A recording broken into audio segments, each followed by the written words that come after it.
Some of you are in a great storm right now. Listen closely.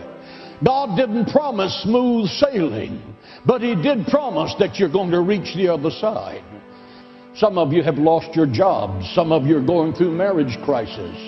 Some of you are experiencing business failures or business reversals. Some of you are going through a time of family illness. Some of you have experienced unexpected tragedy that's stricken like lightning striking you out of a clear blue heaven. But what can we learn from chaos? What can we do to survive the coming storm? What to do when you feel like you're going under? When chaos reigns? When fear grabs you by the throat and tries to drown you? What to do? Chaos doesn't mean that something is wrong with you. Chaos doesn't mean that God is angry with you, God doesn't love you, or that God has rejected you. Chaos does not mean that if you were in the perfect will of God, you wouldn't be in that storm. Let me tell you this very candidly. Chaos is a normal part of life and living. Struggle is the essence of growth and development.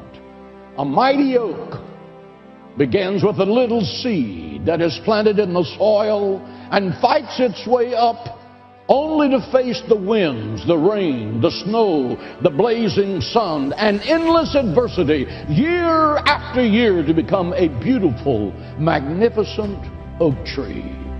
Because it's only in the storm that your faith can grow. It's only when your faith is tested by fire that you really know how pure your faith is. It's only when you are tested that your character can develop. Only in the storm can you discover the power of God to deliver you. Only in the storm do you call upon the Lord and find Him to be the ever-present help in the time of trouble. The storm develops your confidence, and as your confidence is, so is your capacity. That means that God sent to David a lion to whip and then a bear to whip before He sent the giant. God has you fighting the fight you're fighting now because it's a fight designed to develop your confidence. And when you win this one, the next one will be a little bigger, and you'll have the confidence because of your past victory. And when you win that one, you'll win the next one and the next one and the next one, because God is transforming you into a lion of God. Because God doesn't answer instantly doesn't mean He's not going to answer. Because God's delays are not God's denials. He's waiting for persistence to overcome resistance. He's trying to develop in you the character of endurance. For those who endure to the end, the same shall be saved. The resistance of water is necessary for ships to float. The resistance of air is necessary for a plane to fly. The resistance of gravity is necessary for you to walk.